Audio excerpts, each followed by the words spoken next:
po ng ating presider, gising pa po ba tayo? Amen. Tingnan nyo nga po yung katabi nyo. Baka nag-uumpisa pa lang ay parang ipinagheheli na. So, meron pong isang lalaki, binata sa Bible na kilala nyo po siya, yung habang nakikinig po siya ng pangangaral ni Pablo ay nahulog po sa bintana. No? Nabasa nyo na po ba yun sa Bible? So, ang pangalan niya po ay si Eutychus or si Eutico. No? Sana po ay hindi tayo maging katulad niya na wala naman po tayong huhulugan. No? Pero si Eutychus po ay nahulog at nung buhatin ay patay na. Pero siya po ay nung yakapin po siya ni Pablo, siya po ay muling nabuhay. So, tayo po ay manatiling gising sa pakikinig po ng mensahe ng Panginoon sa umagang ito. So, bago po tayo, makinig tayo po muna ay mandaling manalangin na tayo po ay humingi ng gabay sa ating Panginoon. Dakila naming Diyos, Ama namin makapangyarihan sa lahat. Purihin ka sa umagang ito. Salamat po muli na minsan pa ay mahahayag muli ang mensahe mo sa amin sa umagang ito. Bigyan mo po kami, Panginoon, ng bukas na kaisipan at isang puso at isang malinis na puso na magiging sisidlan ng iyong pagpapala sa pamamagitan ng iyong mensahe sa umagang ito. Pagpalain mo po, Lord, ang mensahe mo na mahahayag sa umagang ito. Patuloy mo po kaming gabayan ng iyong banal na Espiritu hanggang sa kabuuan ng mensahe nito. Salamat po, Panginoon. Purihin ka sa pangalan ni Jesus. Amen. Amen. So, ang message po natin ngayon ay may pamagat o may title na Prayer, Your Staying Power to Fulfill God's Purpose. So, bago po tayo dumako sa ating pong mensahe ay bibigyan ko po muna kayo ng brief background nung panahon po ni Daniel. So, si Daniel po ay one of the 4 major prophets. Sino pa po yung tatlo? Si Isaiah, si Jeremiah, at si Ezekiel. So, yung book po ni Daniel, ang setting po nito ay during the Babylonian exile.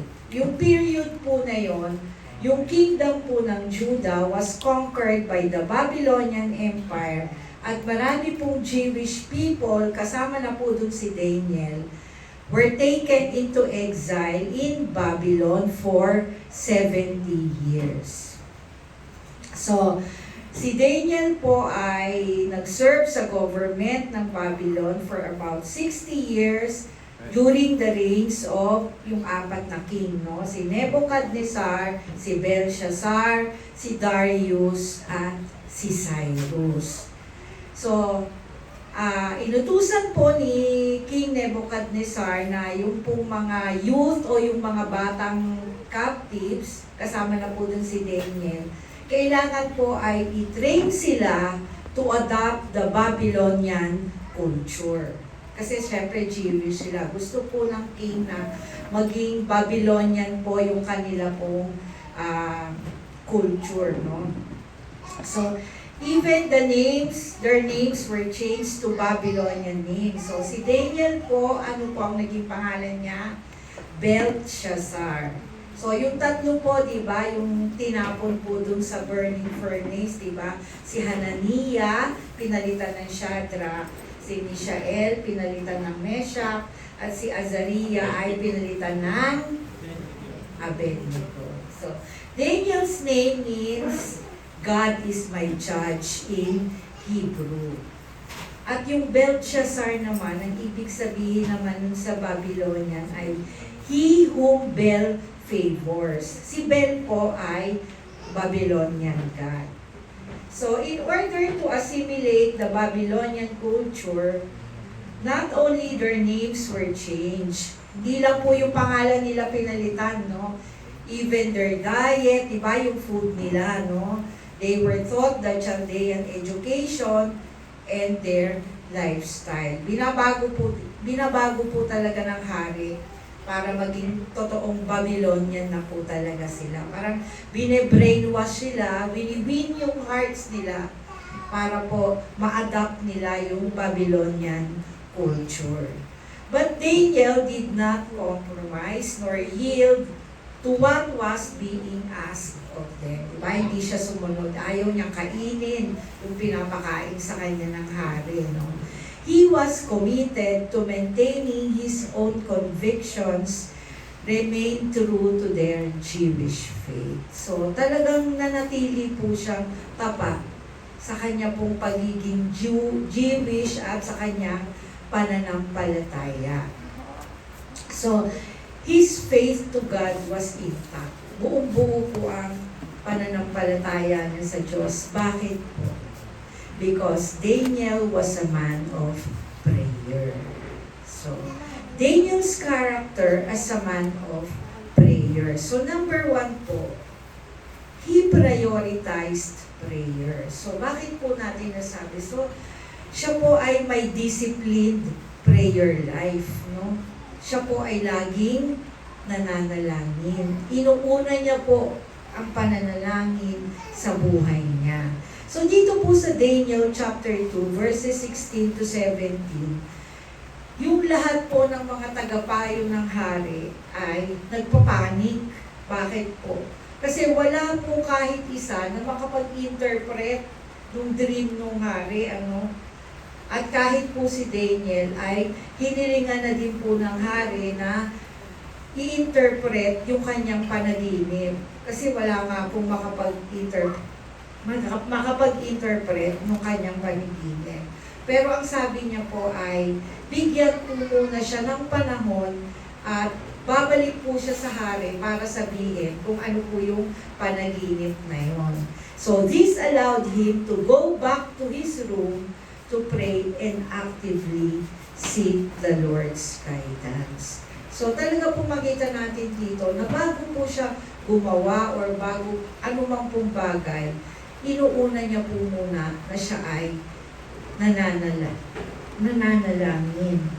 And he also prayed regularly.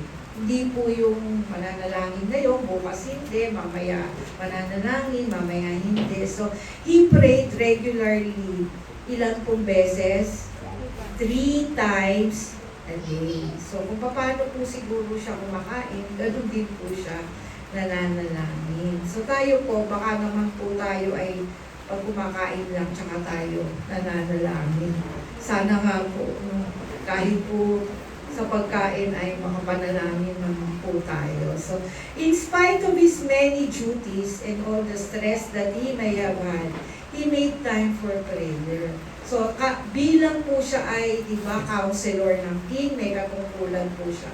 Siyempre, madami po siyang iniintindi, no? Marami siyang responsibilities dun po sa kingdom. So, pero, talaga pong, ang panalangin po ay lagi niyang inuuna. So, number 2 po, he maintained his faithfulness in prayer regardless of circumstances. So, his prayer remains uninterrupted. Hindi po naaapektuhan ang buhay panalangin niya kahit na po anong nangyayari sa paligid niya.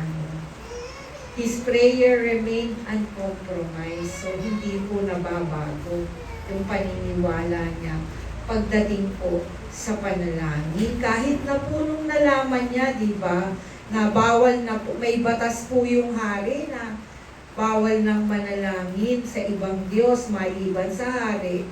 Pero patuloy pa din po siyang nananalangin sa kanyang Diyos. He was not interrupted by any threats or any pressure with regards to the king's law. No? He did not panic about the threat regarding the law. Hindi po siya nabahala. Basta't siya, kahit anong nangyayari sa paligid niya, patuloy pa rin po siyang nananalangin.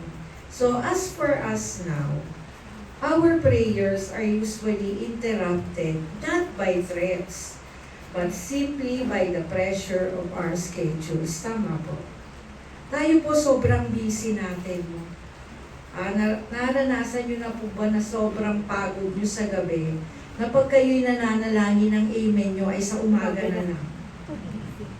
Tama po. So, lalo po tayo na mga working class, mga professionals, di ba? Talagang sa sobrang busy po natin, lalo na po pag nalilate tayo gumising, no? Nakakapanalangin pa po ba tayo? Di ba, babangon tayo bigla. Tapos minsan din na po tayo nakakapagpasalamat man lang sa ating Panginoon. Sa ating Panginoon. Magpasalamat po yung mga tao na laging merong oras tayo na makapanalangin sa Diyos, na hindi po natin inaalaw yung busy schedule natin para po tayo ay hindi makapanalangin. So don't let threats or pressures cut into your prayer. So wala po dapat na pwedeng humadlang, no? Para po tayo ay laging makapanalangin. Pray no matter what. Lagi po tayong magbigay ng oras para po tayo ay manalangin. So number 3 po, he demonstrated courage in the face of opposition, proving his confidence in God. So hindi po siya natakot, no, kahit po yung decree ng hari, no, na itatapon sa lions din ang sino mang mahuling nananalangin sa Diyos. He remained steadfast. Matatag po siya dun sa sitwasyon na yun. Kahit alam niya po na siya, sa kanya yung pinapatungkol. Kasi siya lang po yung talagang hindi sumusunod at nananalangin pa rin sa Diyos niya. Bakit po? Bakit po siya matatag? Because he knows that God is faithful. Alam niya po na ang kanyang Diyos ay tapat. And He will be with him even when he faces opposition. Lagi niya pong, alam niya po na lagi niya makakasama ang Diyos kahit po sa ganong mga sitwasyon. He chose God over his circumstances. No? Pinipili pa rin po niya ang Panginoon kahit na po ano man po yung nangyayari sa paligid. Hindi po siya nagpapa-apekto. No? Kahit may threat. So, he has confidence in God. So, sabi po, according to Pastor Ali, ang confidence daw po sa Greek ay pistis. P-I-S-T-I-S. Na ang ibig sabihin ay a believing heart trusting God, or a heart full of faith.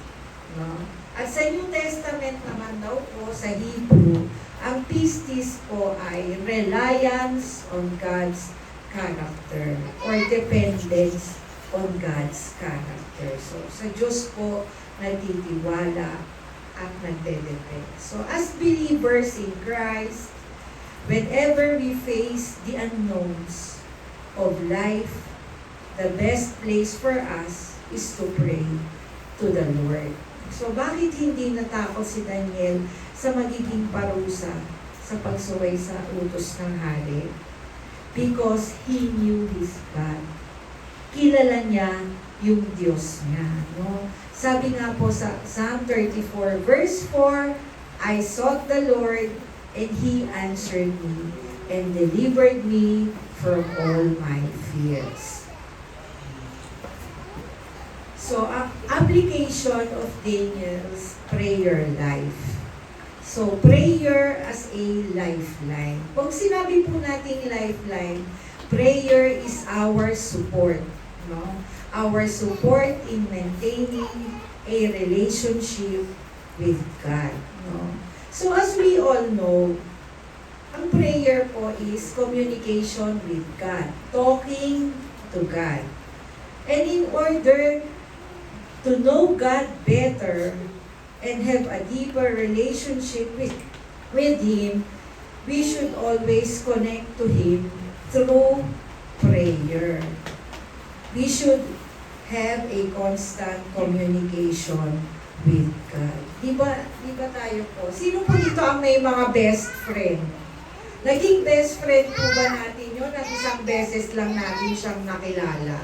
Di po ba, pag may best friend tayo, lagi po tayong nag-uusap, may constant communication tayo, nagkakahulihan tayo ng loob, nakikilala natin yung bawat isa.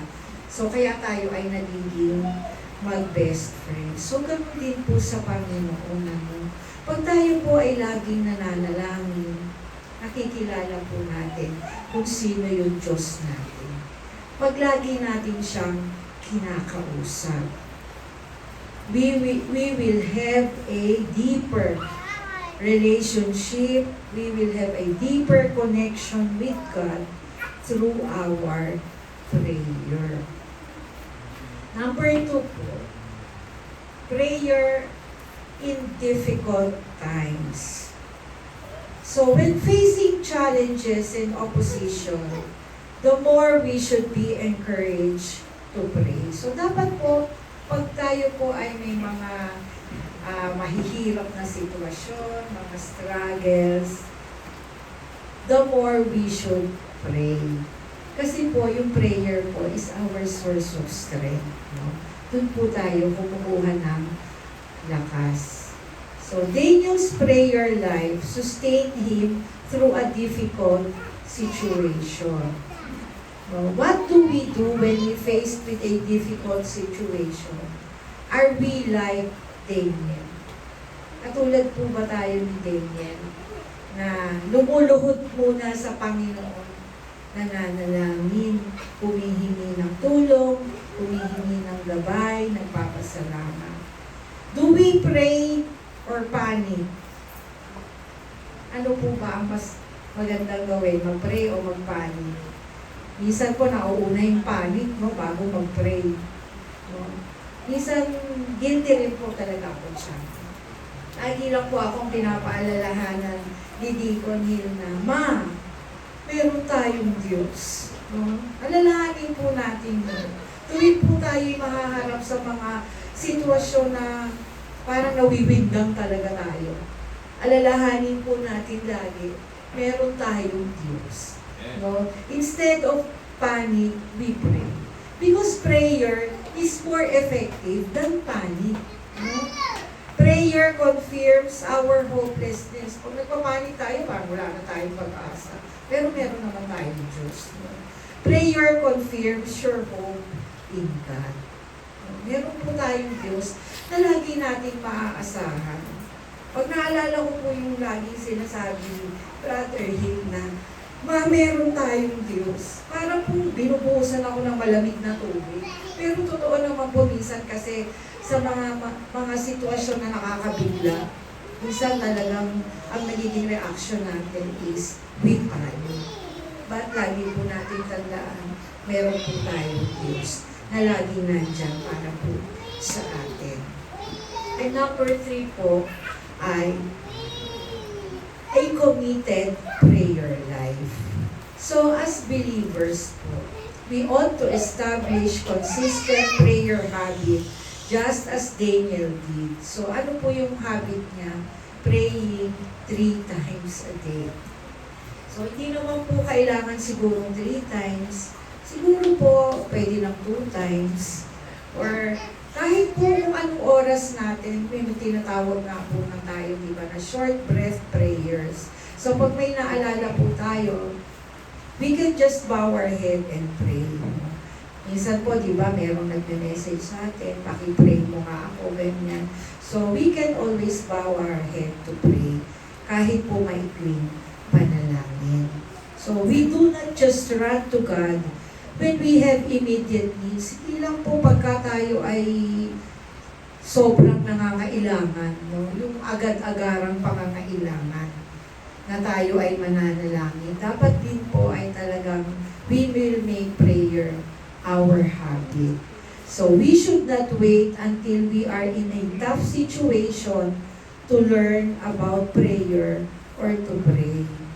Minsan, natututo lang po tayong manalangin pagka talagang meron po tayong mabigat na pangangailangan sa Diyos.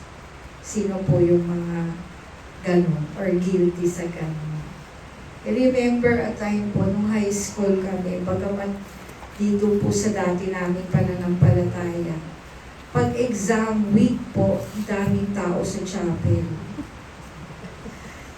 Kasi po, syempre, nagpe-pray kasi po may exam.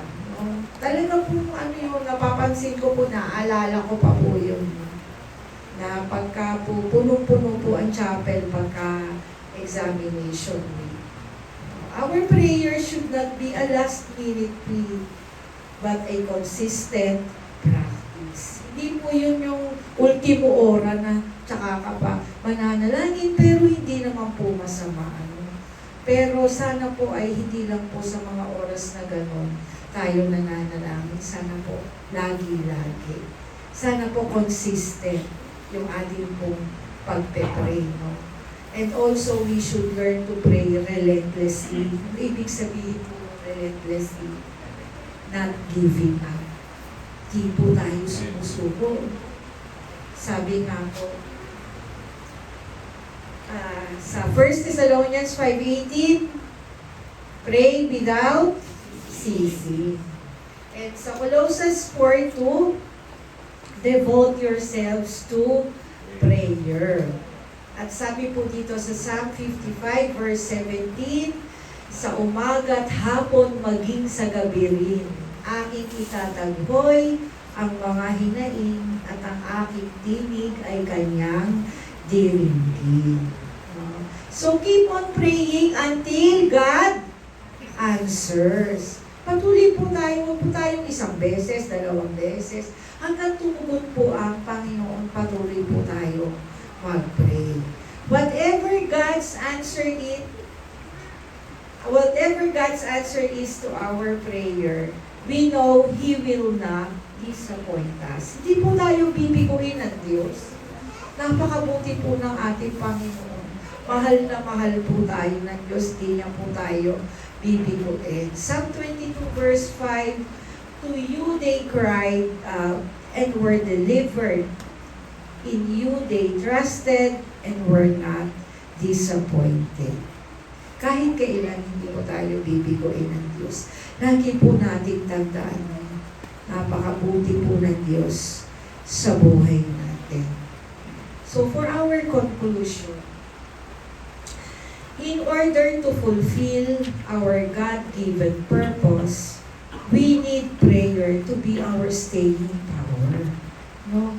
Ang pananalangin po ay, sa panalangin po ay may kapangyarihan. At ang kapangyarihan po yun ay galing sa Diyos. No?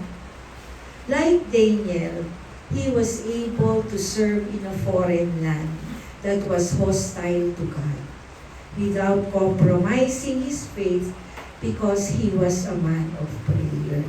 Kahit na po nandun siya sa isang bayan na talagang sabihin natin na hindi naniniwala sa Diyos.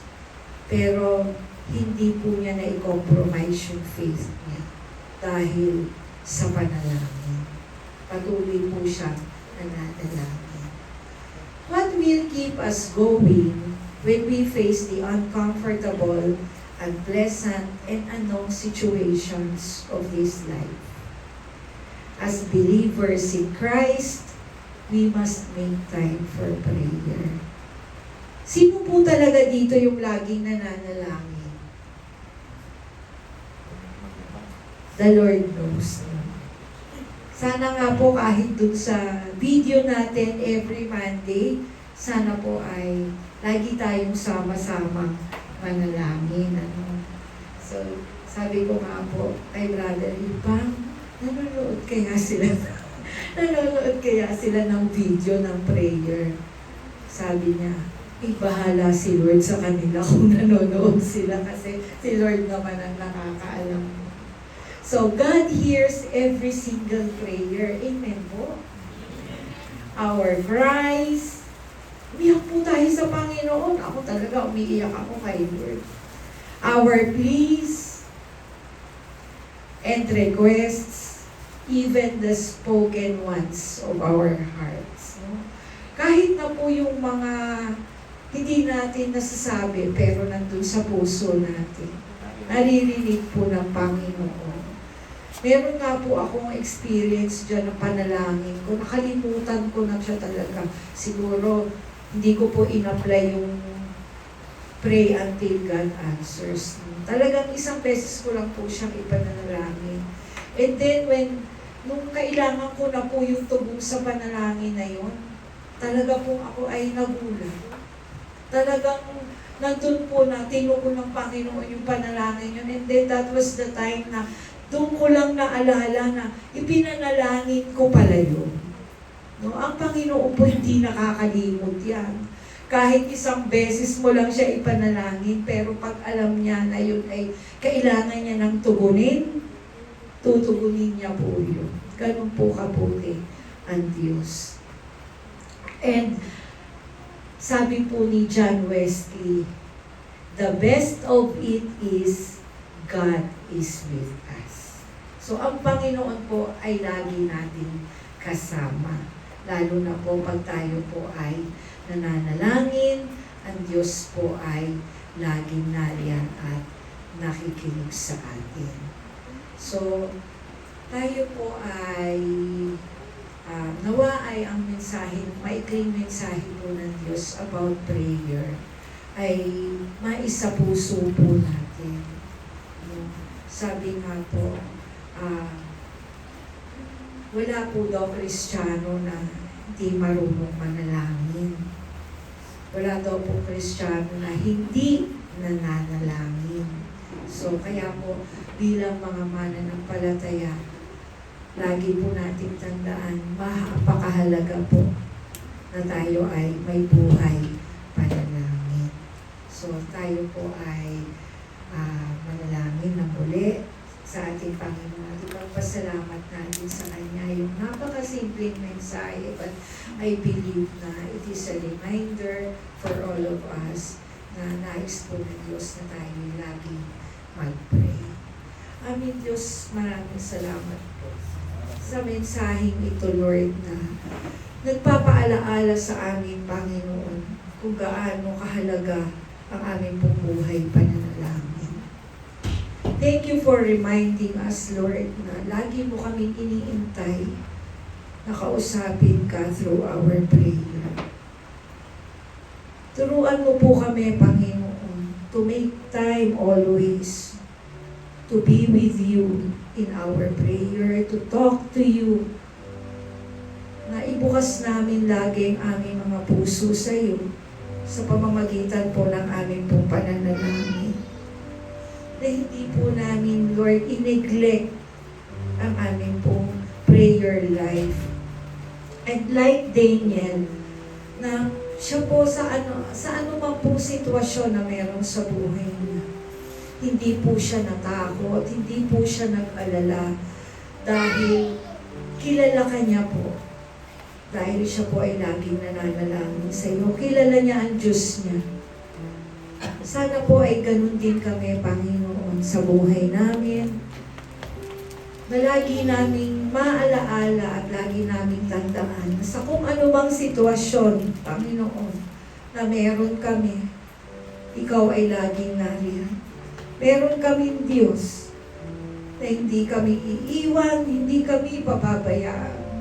Meron kaming Diyos na laging nandyan kung kami may pangangailangan. Meron kaming Diyos na nagpapagaling ng aming mga karamdaman. Meron kaming Diyos na nag-iingat sa amin. Meron kaming Diyos na may kontrol sa buhay namin. Lagi kaming ginagabayan. Lagi kaming sinasamahan. Laging nagpapadama sa amin ng kanyang pag-ibig. Salamat po, Panginoon, sa umagang ito for reminding us, Lord, that you are a faithful God and we ought to be faithful to you even in our prayers. Salamat po muli, Lord, sa lahat ng mabuting bagay na naipagkaloob mo na sa buhay namin, sa mga bagay na ipinagkakaloob mo at ipagkakaloob mo. Maraming salamat po. Bigyan mo po kami ng isang pusong full of gratitude sa isang Diyos na tumawag sa amin, Sa isang Diyos na unang umibig sa amin. Sa isang Diyos na laging nagpapatawad kung kami nakakasala. Sa isang Diyos na punong-puno ng kahabagan, na hindi kami pinagtatabuyan, bagkos laging inaakap, lalo't kung kinakailangan namin ng kalinga at pagmamahal. Salamat po, Panginoon, sa umagang ito. Salamat po sa buhay ng aking mga kapatiran na naririto na nakibahagi sa umagang ito. We give you back all the praises and the glory sapagkat ikaw lamang karapat-dapat. In Jesus' mighty name. Ito po ang aming nagkakaisang pananagan. Kalakip, Lord, ang taus-puso naming pananampalataya, pagtitiwala at lubos-lubos na pasasalamat. Amen.